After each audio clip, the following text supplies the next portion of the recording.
Welcome to Engagement Fundraising, where you'll learn how busy fundraisers like you are generating more major and planned gifts at lower costs. Brought to you by iMarketSmart.com. Be the fundraiser you always wanted to be. Learn more at iMarketSmart.com. Also, coming soon, the Engagement Fundraising book, found wherever books are sold, including Amazon and Barnes & Noble. Pre-order today at EngagementFundraisingBook.com. Tim. Hey, Greg. I always start it like that. I used to go, Timmy, and then you beat me up. And you put gum on my chair. And I was like, oh, I'm not going to do that anymore. Yeah, it was a fun morning when you were just, your butt was all covered in gum. Yeah. Just stuck into your chair. It's great. Thank you. You little practical joker, you. Yeah, but that was okay because I took away your action figures. That's true, yeah. I got Yoda and Darth Vader in my drawer, right? Yeah. So welcome back. So today we're going to talk about that you don't have to be a fundraiser or a salesperson to actually help with the sales and fundraising process. How about that? Yeah, it's quite the thing. Yeah, a lot of people feel a lot of pressure about whether or not they're in sales or fundraising. And it's funny because a lot of fundraisers don't even want to say that they're in sales. No, it's almost a negative term to some people. It's like, oh, Yeah. It's a dirty term because they probably have run across some sales people that feel kind of slimy and dirty in their life. Right? Isn't that crazy? They'll even say stuff like, well, I'm not a car salesman. And, it's like Zach's dad worked in car sales for 45 years. He's like the most honorable human being I've ever met. Is the nicest guy, and it's like, well, what are you talking about? This is like racism, but for car salesmen. The stereotype probably on TV shows that spread that, the dirty car salesman, That's not cool. No. Comparing yourself to somebody who is actually a really nice guy. Yeah. So don't say that. No. Look, there's good and bad people in every business. Mm-hmm. There's slimy doctors. Yeah. There's doctors who overcharge people. Doctors that recommend unnecessary surgeries because they make more money. Yeah. There's even bad lawyers. Yeah. I know some people can't believe it, but there's good and bad of everything. And by the way, there's a book by a guy named Daniel Pink who wrote all about this. Yeah. And it's brilliant. He's great. He also wrote a book called Drive. This guy, Daniel Pink, he's a smart cat. Yeah. Yeah.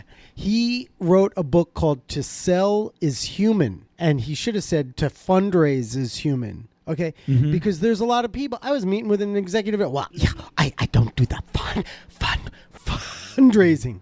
Find and replace sell with fundraising, and you're good to go. It's like, ew, that's beneath me. That's dirty. That's evil. Money. Ooh, dirty money. No. I like to give away the money. That's okay. Yeah. How do you give away the money, though? You need to have some. You have to have some, but it's dirty to get the money is how they feel. Yeah. So that's wrong.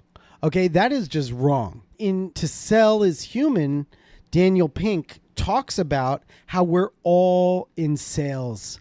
Don't kid yourselves. Have you ever seen a mother or father trying to convince their kid to eat string beans? Oh, yeah. They'll eat some themselves and show them it's not scary. And they'll turn it into a plane or something maybe. They turn it into a plane. They make it fun. Yeah. You'll have big muscles. You'll grow and be good looking something, right? Yeah. What are they doing? They're selling. Selling. Yeah. We're all in sales. We're all in fundraising, which is really a subset of marketing and sales. Yeah. I know people get mad at me. They don't know. No, it isn't. Yes, it is. Yes, it is. Yeah. Sorry. What are we talking about? We're going to talk about the fact that anybody can do this. Mm-hmm. But in particular, because we're going to talk about you. Yeah. And we're going to talk about helping facilitate the giving process. And you are a team member. You're a solutionist here. Mm-hmm.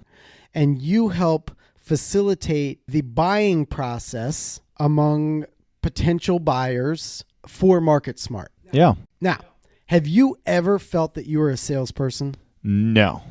I'm in marketing. Yeah. I don't talk to people. That's weird for me to do. Yeah.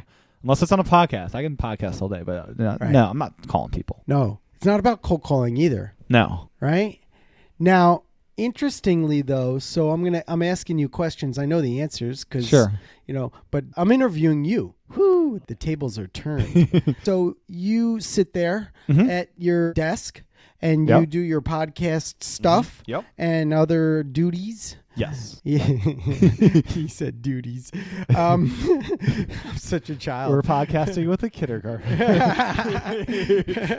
You do your other stuff. Yes. And then sometimes you might notice somebody on LinkedIn or somebody who's engaging because we're tracking everybody who downloads our stuff. Yep. That's what our software does anyway. You may notice someone who's ready. Yeah. I mean, it's clear.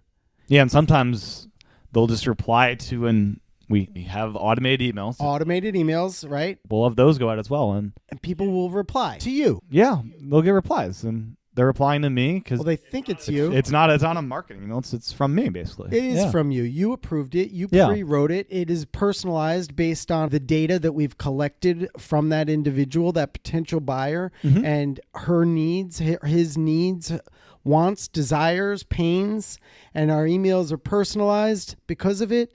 They go out automatically. You approved all that, and then somebody responds to it. Yeah. You know, it could be months after we programmed it, and they responded to it.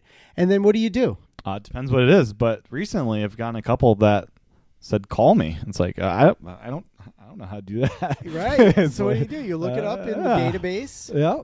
And you call them. I call them, and amazingly, what do they want? They didn't want to tear my head off. They wanted to set up a demo and learn more about this stuff. Yeah. And you're probably thinking like, well, hold on. You could have just gone on the website. There's a big button. It says get a demo. Yeah. Yes, they wanted a demo. Just go on the but that's not what they wanted. No, they wanted to talk to me and they wanted a facilitator. Yeah. They wanted a human touch. They wanted to know if we're real. They wanted to build trust. They wanted to see, is this company the kind of company I want to work with? If I email, if I call, if I text, if I LinkedIn message, will they respond? And if they will, then they're proving not only that they walk the talk, but that they're to be trusted. Yeah. They actually care so much about their own business and about their customers and even the potential customers that I'm talking about us. Sure. We're awesome, bro. High five. There we go. Yeah, they want to know. Are they for real? And you get that, and then what are you instructed to do, or you will be fired? What do you do? It's like call, and I have the demo setting calendar in front of me, and talk to him, find a good time, and set up a demo. Yeah, spend a little bit of time just asking what you're looking to accomplish with us, but most of it's just making sure we have a fit and that demo is being set up. Is it scary? Are you scared? No, not really. No. You're gonna cry. No. You're gonna cry. No. Is it fun? You get kind of a rush after doing it. This person talked to me. I had a success here, and you're walking into a success because they already opted in and telling you they want to talk to you. They've been cultivated properly with engagement offers that provide value that are relevant and personalized in relation to their wants, needs, and desires. Yeah, and they're responding in a personal manner because your name, through that cultivation, beginning to know you through that. And they feel they have a relationship with you. You've been emailing them for 6 months or 6 years. Yeah. They've been getting these emails. They've been clicking on them, and they're all valuable. They downloaded reports and used the widget and the this and the that. Yeah. So now they're like, hold on, I know Tim. I've heard him on the podcast. I've seen these emails, this, that. I looked him up on LinkedIn. I know what he looks like. Yeah, and prior to that, I've probably helped that person with something else that was just via email, this thing I wanted answered, and I'll do those as well, where it's not a phone call, but just a human cultivation at that point, I guess. You help them get over this chasm. They want to move forward in the consideration process. Yeah. They don't want to buy. No. They want to learn more. Mm-hmm. They're in the evaluation stage of the consideration process, which is where interest builds to desire before you take action. Yep. So they do all this. They get to you. You help them. You have a rush. I'll tell you why you have a rush. You want to know why? Love to. Because it feels good to help people, number one. Accurate, yep. And number two, it feels good to make progress. Yeah. You find meaning in your life by making progress. And you feel good and find meaning in your life by helping others make progress. That's what you do, and that's what you did. It's not your core role. You're not going to cold call people. Sometimes you might message them if they're highly active on our site. It's kind of like, hey, man, do you need any help? Right. Okay. And that's not, you don't feel uncomfortable with that, right? No. Because it's pretty natural. Clearly, they need some help. I mean, they're all over our website. They're clicking away. They clicked to get a demo 3 times today. Maybe they just need a little love. Yeah. So you reach out, and they're pretty happy. It's not a cold call, and in fact, they're happy. They're like, you know what? I was thinking about calling you. This is really convenient. Yeah. Thank you for reaching out to me. Now, if you made a pure cold call to just anybody, it's not fun for the caller. No. It's not fun for the receiver of the calls. No. It's not fun for anybody. This is why engagement fundraising, the alternative to that nonsense, is so much friggin' fun. You're identifying people that want to talk to you, and they answer the phone. They want that. Identifying them at the time that they want you to reach out to them, and you will be armed, as if it's a war, with all the information you need to be able to help facilitate the movement forward in the consideration process. Unbelievable. Yeah. You can see their interests, and you're able to have a relevant conversation with them that provides value for both of you. It's an unbelievable concept. So this guy, you, is in sales. Evidently. Yeah. Holy cow. We don't have salespeople here because I tell everybody's in sales. Yeah. Even the developers. Yeah.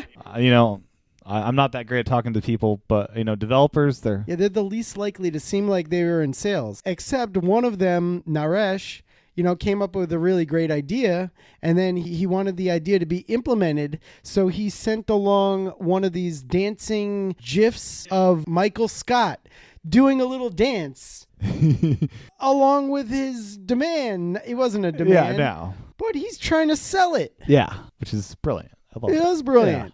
And if you knew Naresh, you'd be like, he's the funniest guy. Right. And it's funny. Yeah. So he sold me. How many ads include comedy? A lot. Catches you off guard. Yeah, why? Because it helps the jagged pill of the purchase consideration go down easier. Yeah. That's why. So he instinctively knew that because he's trying to sell me on the idea of doing whatever it was that he wanted me to okay. I think it was a raise. I doubled his salary. No, it did not happen. Sorry, Naresh.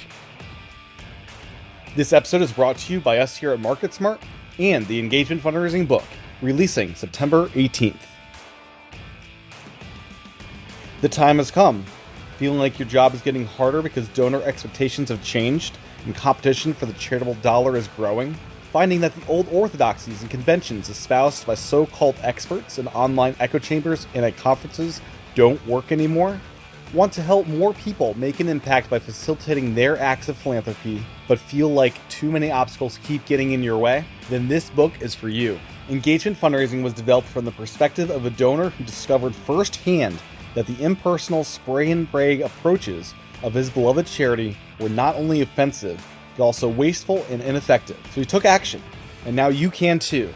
With Engagement Fundraising, you can be the fundraiser you always wanted to be, helping wealthy and legacy-minded individuals find meaning in their lives through giving to support your mission. The key is in leveraging smart strategies and powerful technologies to engage them in ways that deliver value and make them feel good. Try Engagement Fundraising, and the results will speak for themselves. Learn more at engagementfundraisingbook.com. Engagement Fundraising releases September 18th. Pre-order today on Amazon and Barnes & Noble. Once again, learn more at engagementfundraisingbook.com. Now, back to the episode. So what did we learn? Let's apply this to fundraising for just a minute. Even gift officers who are the most outgoing people, which, by the way, is a whole other podcast. I mean, you shouldn't hire outgoing people. Sure. They'll just become friends with everybody. That's right. Then they do friend-raising. Yeah. They don't do fundraising. You don't want to do that. Yeah. No. You don't want extroverts and you don't want introverts. Need a good middle cross section. They're called ambiverts. Okay. I think that's a word. I'm pretty sure because I've read about it. I'll believe you. Yeah. And people have studied this. Who make the best salespeople and fundraisers? Who makes the best? Ambiverts. Ambiverts. Yeah. That's right. Super introverts, not so much. Maybe prospect researchers, they'd probably be. Sure. But extroverts make friends. Extroverts do show up, throw up fundraising. Yeah. I love that phrase. It's a good one. I made that up. Throw up all over the donor, and they're like, "What just happened?" Yeah, and the donor's like, "Oh my God, I don't know what happened. This lady came in my house and she just talked about how great she was and how great She had like the 1,000 coffees before coming here. Yeah, and I don't know what just happened, but I will never give to that organization, right? Yeah. Yeah, that's what happens. Right, They got the gift of gab. Okay, so what we were talking about, though, is Anyone can fundraise. anyone can fundraise because if they think of themselves as a facilitator instead of a fundraiser Yeah. or a salesperson, think of yourself, which, of course, I love the concept of sales and fundraising. I would never call them a car salesperson. Mm-hmm. There's good ones and there's bad ones. Sure. But the concept here is that anybody can do the job if they have the right mindset, which is a giving and facilitating mindset. Yeah, you're almost just sharing what your organization does and how you as a donor can play a part in that and help that mission succeed. And matching needs. Playing yeah. a little bit of matchmaker. Yeah. Matching with programs, matching with ability, capacity. It's not about manipulation, moving people. We don't move people. We don't recommend moves management, at least in that. I like the idea of all that in having a plan, but I prefer that we facilitate helping people move themselves through the consideration process, not moving them, manipulating, cajoling them. Yeah, you're almost like a teacher, almost. Yeah.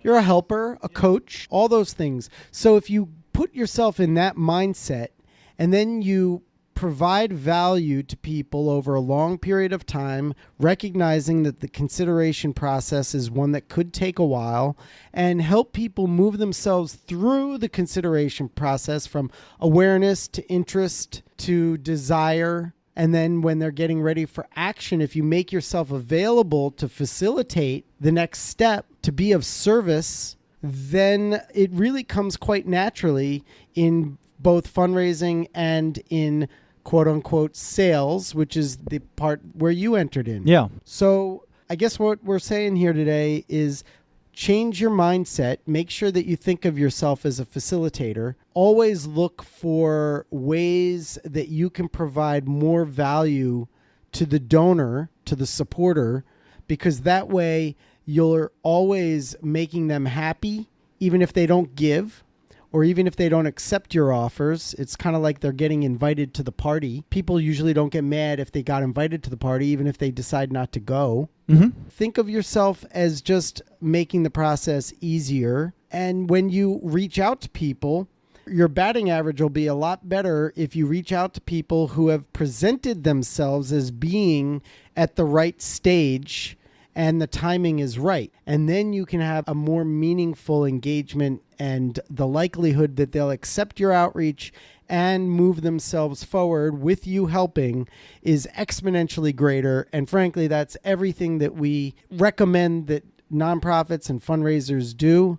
And our technology, of course, only optimizes it to make it all happen faster and better. What do you think of that? Sounds right. Sounds exactly right. Yeah. Okay, I'll give you your action figure back. How about that? Yeah. It's been a very sad desk. Yeah. Well, we were going to get you another. There was a foot-long Darth Vader. Oh, wow. Yeah. That could be cool. Would have been exciting, right? Yeah. Get a Death Star hanging from the ceiling, something like that. We could do that because we're moving into a new office. We should. That'd be awesome. Maybe we should do that. But I got to be honest, I hate these new Star Warses. I've heard you are not a fan. Yeah, I'm not a fan. I'm enjoying them more than you are, I think. Yeah, I mean, they're okay. I mean, yeah, original trilogy. Can't beat it. I mean, yeah, maybe I'm just too old. I got to be grumpy about something, right? Yeah. All right, well, look, I think we learned something. Did you learn something? Yeah, it was a good reflective time to just think back of what the heck I'm doing. What are you doing? Yeah, you're like, what am I doing? You're just natural, too. And you're the last person on earth, not the last, but pretty close to the last person we would have thought would be in sales. Right. Good for you. Thank you. Ka-ching. Bye. Thank you for listening to this episode of Engagement Fundraising. If you like the show, make sure to review it on iTunes and pass it along to a colleague. If you're curious about what we do, check out iMarketSmart.com, and don't forget to learn more about the Engagement Fundraising book at EngagementFundraisingBook.com. Pre-orders a day on Amazon and Barnes & Noble. Once again, learn more at EngagementFundraisingBook.com. Thanks again for listening to this episode of Engage in Fundraising.